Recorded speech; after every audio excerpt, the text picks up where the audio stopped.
皆さんこんばんは、ゆうちです。ようやく少しずつですが涼しくなってきましたね。秋って感じの気温ではないが、今秋なんですよね。秋といえば食欲の秋、運動の秋、芸術の秋、そして色欲の秋で、俺の欲望は今トップギア。今宵もスケベなプラモを作っていこう。さて、このチャンネルではガンプラや美少女プラモにいかがわしいことをしていくチャンネルです。よかったらチャンネル登録よろしくな。今日俺の欲望のはけ口になるのはこの女神デバイスのつくよみ。パッケージからもわかるようにはちきれんばかりの父を舐めますように味わっていく。まずはすぐ見てお分かりの通り、はちきれんばかりの巨乳。こういう服のデザインを見るといつも思うんですが、ここまで食い込むと痛くないんでしょうかね。ぜひ巨乳の方にこのような服を着て感想を聞きたいところだ。せっかくムチムチボディのスサノーボディが、この胸のせいでなんか体のバランスが変に見える。ただポーズを取らせるとなぜだかよくわからないんですが、この胸も悪くねえと思っちまった。特に上からのアングルが素晴らしい。一応陰キャっぽい表情なので可愛い系のポーズが似合ったり、個人的にはこの品のないポーズがとっても似合うと思うんだ。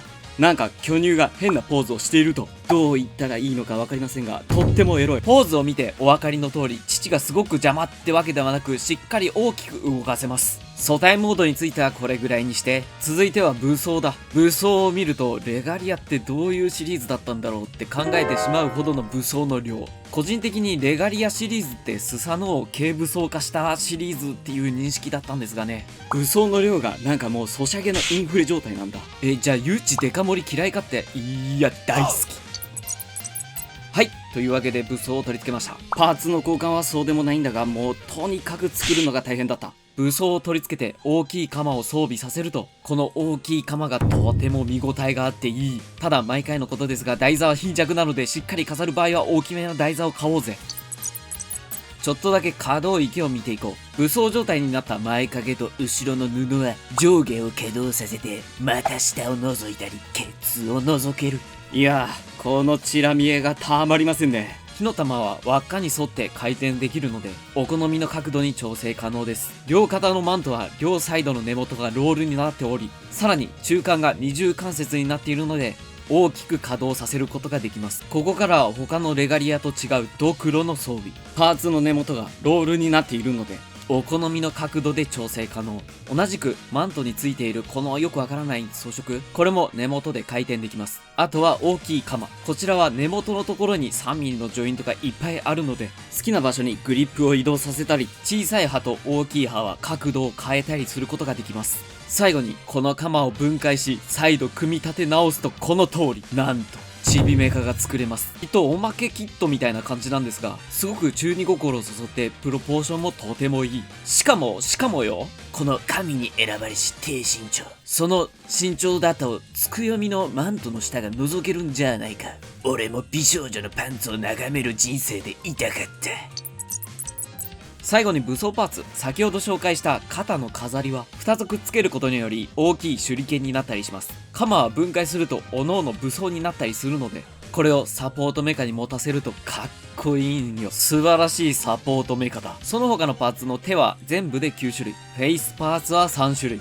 どうでしたか？なかなか素晴らしい作り込みのつくよみ。武装も豊富で関節もしっかりしているので、このように武装状態での女の子座りも可能。寿屋の美少女プラモなだけあって、パーツ数と作るのはとても大変ですが、できた後はご褒美が待っているから、頑張って作る価値はあるぜ。さて、今日はこのキットをエスカレーションヒロインズでタイマニンがコラボした時の雪風の衣装風に改造していこうと思う。では改造いくぜ。ではまず細かい下処理から見ていきましょう。寿屋のキットはシャープでとても綺麗に見えますが、よく見ると刃先は丸みを帯びて少しかっこ悪いです。そこでプラモを作るなら絶対買っておきたくなるデザインナイフ。こいつを刃に沿ってカンナ掛け、刃先の両側から削り先端を尖らせます。先端が尖ったらカンナ掛けで少し表面が粗くなってしまうので、スポンジやすりで仕上げをします。そうするととてもシャープな先端の出来上がり。この調子で刃先全体にカンナ掛けをします。お次はハンドパーツ。一見良さそうに見えますが、このまま塗るとゲート跡やパーティングラインが目立ちます。ゲート跡はスポンジヤスリでしっかり削りましょう。しかし指の間などスポンジヤスリで届かない部分があります。指の間は紙ヤスリを折り曲げ、間に入れこすり取りましょう。指の間のパーティングラインとかは気にならないっちゃ気になりませんが、俺は気になるタイプなので削ります。合わせ目は消す前に見てほしいのが関節同士の隙間。関節はほとんど隙間がなくて、よく見ると窮屈そうですよね。このパーツ同士に余裕がないと、後で塗装をした際パーツ同士が擦れて塗装が剥げます。剥げは嫌だって思ったら、パーツ同士の隙間を作るためにパーツを削ります。腕や太ももは一度関節を外してから2つのパーツを重ねて削ると作業しやすいです。また肩なんかの細かいパーツは持ち手棒の後ろに突き刺して削ると作業しやすいです。これでもう一度先ほどのパーツを見てみると、パーツ同士の隙間ができます。パーツ同士に余裕ができたら、合わせ目にはミスターセメント SP を流し込み、両サイドをギュッと押さえつけるとムニッと中から溶剤が出てくるので、これをよく乾燥させ、スポンジヤスリ240番から800番で削ります。めんどくさい下処理の最後は筋彫り。既存のモールドは浅い部分が多いので 0.2mm の高根で筋彫りをします。ただ筋彫りはいいとしてバリが結構出る。このバリがヤスリではなかなか取れないよっていう方には、人生で一度は目にしたことがあるだろうこの爪楊枝を使い、彫ったモールドをなぞってあげるとバリを落とすことができます。ただこれで安心せず、しっかりと最後はヤスリをかけましょう。ここからは皆さんお待ちかねのボディのスケベタイムだ。まずいつも通り腰回りはうちの動画でこれでもかと登場するタミヤエポキシ造形パテを使い、つなぎ目を消しましょう。パテを持って乾燥させたら100均のクソデカ鉄ヤスリを使い、腰回りやお腹周りをきれいに仕上げる。この時既存のモールド等は一度忘れて、腰回りをきれいに仕上げることを考えて造形するときれいに仕上がるぞ。ケツの方はデザインナイフでしっかりカンナ掛けをして谷間を作ってからスポンジヤスリで形を整える。全体的にまとまってきたら一度サーフェイサーを塗り全体を確認。だいたい一度じゃうまくいかないので、サーフェイサーを塗ってどこが変かをチェックし、再度カンナ掛けとスポンジ掛けをしっかりやっていこう。形が整ったら上の方はうっすらとモールドを残しておいたので、これに合わせてモールドを彫り直します。彫り直しにはデザインナイフで切り込みを入れ溝を作ります。こうすることにより後で入れるタガネが通りやすくなります。そしてデザインナイフで彫ったら 0.2mm のタガネで筋彫りをしていく。この時最初から力強く彫るのではなく、あまり力を入れずにナイフで作った溝に合わせるように彫ると綺麗な線が描けるぜ。深く彫れたら一度ヤスリ掛けをして仕上げたモールドがこんな感じになる。これで終わりではなく、このモールドに沿って今度はパテを持ってスーツのライン作り。そのままパテを盛らずに一度モールドを彫ったのは、モールドの上にパテを盛ることによりパテが凹凸に引っかかりパテが剥がれづらくなります。これがスーツのラインになるので、焦らずゆっくり丁寧に持っていきましょう。乾燥したらヤスリ掛けをしてからデザインナイフでスーツのラインの太さを丁寧に調整。あと忘れていたのだがケツはボディのスーツの造形に合わせて少しアレンジを加えます。こんな感じにケツの真ん中に筋彫りをしていく。その上から彫った筋彫りに合わせ山なりに多めにパテを盛ります。これを乾燥させ、先ほどと同じようにカンナ掛けをし谷間を作りヤスリをかける。こうすることによりいい感じに肉がスーツに食い込んでる表現になる。できたボディがこんな感じだ。ちょいちょいスーツに合わせてアレンジは効かせていますが、まあおおむね雪風風にはなっていると思う。何よりも血肉の食い込みがいい感じだ。腰が終わったら胸はアイデンティティの8切れんばかりの胸は取っておき、胸は2種類作ります。新しく本当に適当な胸を装備。できるだけ貧弱な胸装甲を選んだら、その上からパテを盛り乾燥したらヤスリで整えます。雪風ならもう少し貧相な胸なんじゃないかって思うじゃん。あんまし胸が小さすぎると体に合わねえんだよ。全体のバランスを取るために少し胸は大きめに持っています。形が整ったら腰と同じくスーツ作り。シャーペンでマーキングして軽くデザインナイフで引っかいておきます。腰とは違い大きい面積を盛るのでパテがそこまで大きく剥がれることはないと思い、鋼でモールドを彫ったりはしていません。一応念のためデザインナイフで剥がれの防止のため引っかいております。今回の雪風、結構着物のイメージがありますが、パッと見バニーガールに近いと思っております。いい感じに胸の造形を整えると、胸のここの三角になっている部分が折れそうで怖いので、プラ板を細かく切り張りして強度を保ちます。そこにパテを盛り、ラインを細かく作ります。スーツができたら中央の白い布地、シャーペンでマーキングしたら、マーキングのラインに沿ってカンナ掛け、軽く段差をつけます。段差をつけてから、その周りにスーツのラインをつければこんな感じ。いい感じでしょ。あとは肌とタイツの境、イラストだと胸あたりにスーツと肌の境があるので、ここにモールドを製作します。ここまで来たら仕上げに、今回は余剰パーツにあるこの着物みたいな首の輪っか、これを胸に取り付けていきます。取り付け方は簡単。胸に合わせて 2mm の穴を製作。そこに 2mm のプラ棒を通したら、穴の表面を鳴らし、胸元に接着すれば完成。お次は今ちらっと見えた肩パーツ。肩には棚のご神体となっているウィッチのパーツを剥ぎ取り、この腕パーツの下側を切り、その下に腕の輪っかをつけたら、リューターで内面を整えれば完成。ウィッチがあれば簡単でしょ。下に下って袖パーツ。袖はシワに合わせて、今回はパテで造形。乾燥したらスーツに合わせるようにヤスリ掛けをして、ナイフで造形を整える。そして最後に足だね。太もものガーターベルトはちょっとイメージに合わないので、パテを持って消しちゃいましょう。つま先は特に可動ギミックはいらないので、接着剤で固定してからパテでつなぎ目を消し、パテで紐のラインを造形。仕上がったつま先がこんな感じ。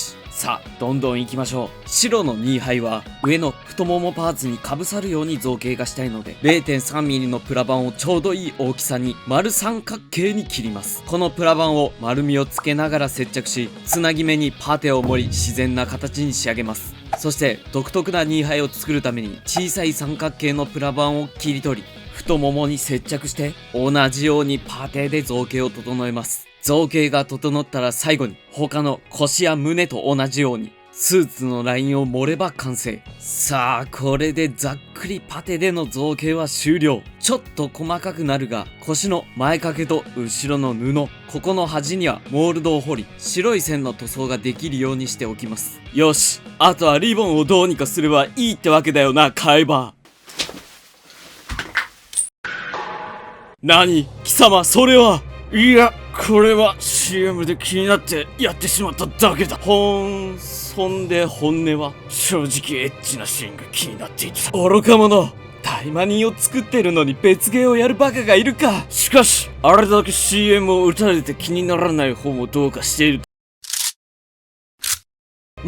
待てユギ、データはこのままにしておく。貴様も後で楽しめばいいじゃない。それにリボンも用意しておいたぞ。このプラモのパーツを使い、雪風、お言葉通り楽しませてもらうぜ。雪風を作ってからユリアのベッドシーンをゆっくり見に行こうぜ。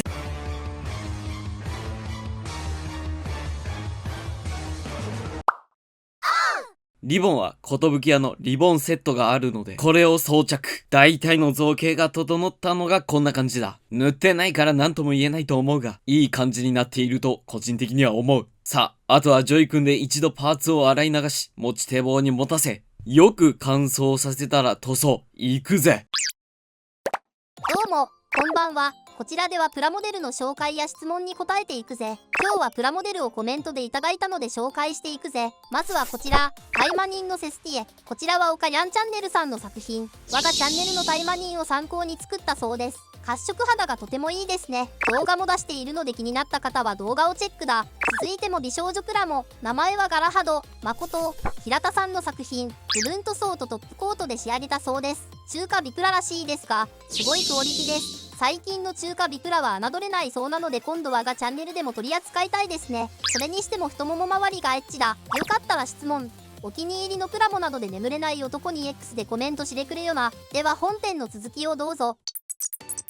さあ、まずはいつも通りガイアマルチプライマーを使い、全体の塗装の食いつきを良くさせます。その後、今回は肌からなのでサーフェイサーパステルピンクを塗ります。肌にはミスターカラーのホワイトピーチをベースに塗ります。その上からクリアベールブラウンを使い、まず影になる部分を強めに塗り、その上にクリアベールブラウンを全体に塗ります。今回は健康的な褐色肌にしたいので、クリアベールブラウンは全体にふわっと塗ります。塗る前と塗った後の太ももがこんな感じだ。程よくいい感じな褐色。これを肌パーツすべてに塗ったら、オフホワイトを使い、白の2杯になる足を先ほどの褐色塗料と同じように、先に影になりそうな部分に思いっきりホワイトを吹き付け、全体に白を薄く塗って、透けている白2杯に仕上げます。これを付け替える足と腰と胸周りにもやります。リボンはイエローとオレンジイエローを混ぜ、ベースの黄色を塗ります。ベースの黄色の上からオレンジイエローを使い、リボンのシワになっている部分に塗って影を塗り、リボンに立体感を持たせます。腰や胸はコバルトバイオレット、ペンキレッド、ピュアブラックを調色し、赤茶色を塗ります。そしてその上からパレホのブライトブロンズと髪留め用のネットをかぶせたら、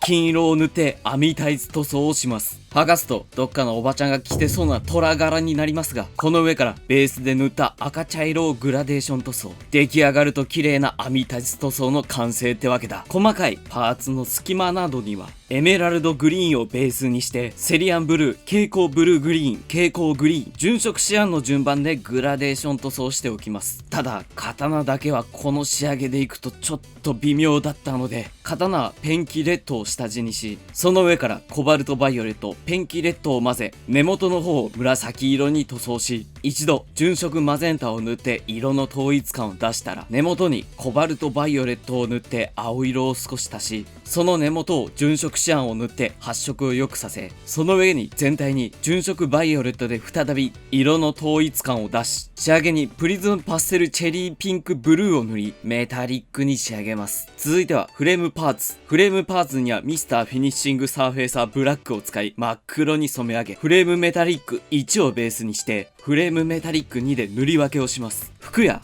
マントの部分は再び登場コバルトバイオレット、ペンキレッド、ピュアブラックで調色し、今回は黒紫色で塗ります。黒紫色の上から今度はペンキレッド、プレミアムレッド、パールプレミアムレッドを使い、雪風の赤装甲を塗ります。金色はいつも通りパールカッパーで塗っていく。スーツなどにあるラインはパールシルバーとピュアホワイトを混ぜ、シルバーメタリックに仕上げます。髪の毛はナチュラルブラウン、ローズディープレッド、ピュアブラックを使い、黒茶色に仕上げます。その上からピュアホワイトでハイライトを描いてからクリアでコーティングし、陰影を描きます。この時陰影はだいたい大雑把に塗っちゃいます。どうあがいてもハイライトと陰影がごっちゃになるので、このメラミンスポンジを使い、塗りすぎてしまった影をこすり取り、影とハイライトをはっきりさせます。こすった髪の毛がこんな感じ。結構いい感じでしょ。ただこすりすぎると下地の色までこすり取ってしまうので、こすりすぎには注意が必要っていうわけだぜ。あとインナーカラーにこちらペンキレッドを使い、全体を軽く赤く塗ります。これで大体の塗装は終了。よく乾燥させたらマスキングを剥がしていく。マスキングを剥がすとこんな感じだ。この手裏剣が一番マスキングするの大変だった。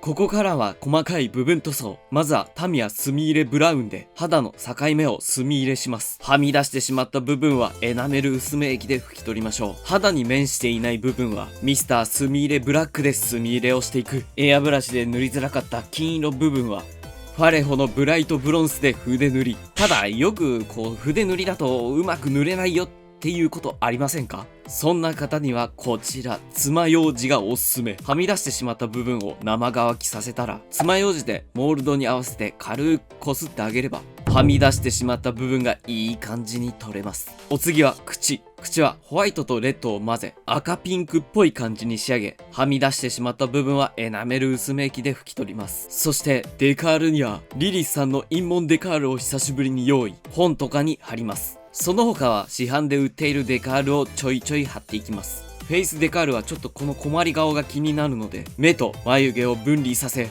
眉毛に角度を持たせれば強気な顔の完成ってわけだ。デカールが貼れたらチーク、化粧品でほっぺたにチークを描いていきます。最後にトップコート、艶消しとクリアを1対1に混ぜ、全体に塗っていく。これで全ての作業は終了。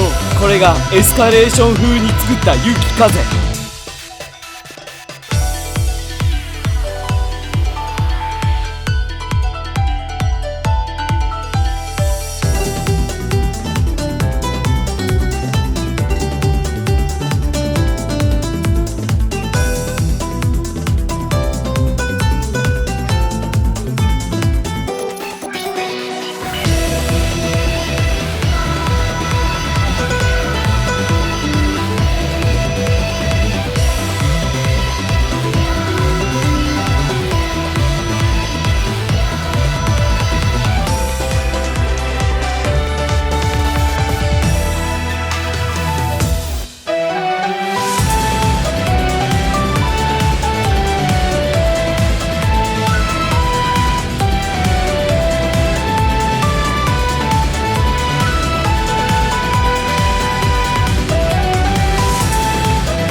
今回のつくよみいかがだったでしょうか。特徴はある程度抑えたと思うので、いい感じの雪風風になったのではないでしょうか。それと今回のこの雪風、当初売る予定でしたが、もうすぐ年末第2回のドスケベ杯をやろうと思っている。それが終わると第3回の期間の間なんてあっという間に終わってしまうので、今回のこの雪風はプレゼントにいたします。できれば第3回はデュエル大会とかにしたいなーなんて思っております。いやいや、デュエル大会よりコンテストがいいよって思った方はコメント欄にデュエル大会とコンテスト用を用意しておくので、やってほしい形式の方にグッドボタンを押してくれよな。また今後こんなイベントもやってほしいなっていうことがありましたら、ご意見もぜひコメントしていってくれよな。ちなみにデュエル大会をやる際は予行演習を必ず1回どこかでやるので、その時はよかったら参加してほしいぜ。それでは次回の動画でまた会おうぜ。またな。